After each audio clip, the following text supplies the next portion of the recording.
नमस्कार, तनुजाच रेसिपीमध्ये आपलं स्वागत आहे। आज आपण बनवणार आहे ब्रेडचे पोहे। त्यासाठी लागणारे साहित्य: कांदा, मिरची, शेंगदाणे, हळद, कढीपत्ता, मोहरी, तेल, जिरे, कोथिंबीर, चवीनुसार मीठ आणि वरून पिळण्यासाठी लिंबू। सर्वप्रथम आपण कांदा आणि मिरची कट करून घेऊया। अशा प्रकारे लांब लांब कांदा मिरची कट करून घेतलेली आहे। आता आपण हे ब्रेड सुद्धा कट करून घेऊया। अशा प्रकारे ब्रेड आपण कट करून घेतलेला आहे। आता आपण गॅस चालू करून घेऊया।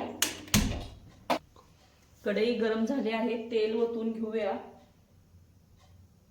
सर्वप्रथम मोहरी टाकू।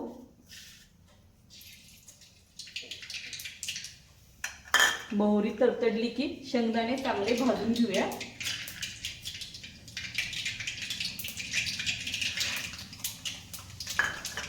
शेंगदाणे भाजले की कढीपत्ता घालू आणि चांगले भाजलेले आहे। आता आपण कढीपत्ता घालू, त्यानंतर मिरची, कांदा,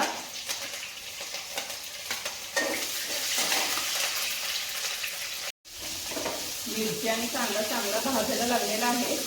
तो भाजला की जरा जिरे टाकू आपण।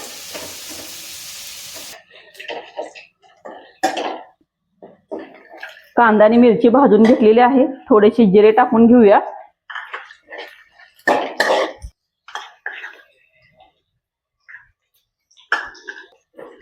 आता लिंबू पिळून घेऊ। चवीनुसार मीठ, कोथिंबीर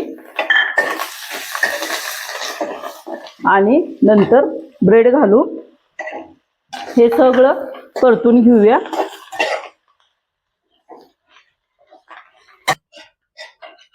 अशा प्रकारे ब्रेडचे पोहे तयार झालेले आहेत। आता हे खाण्यासाठी तयार झालेले आहेत।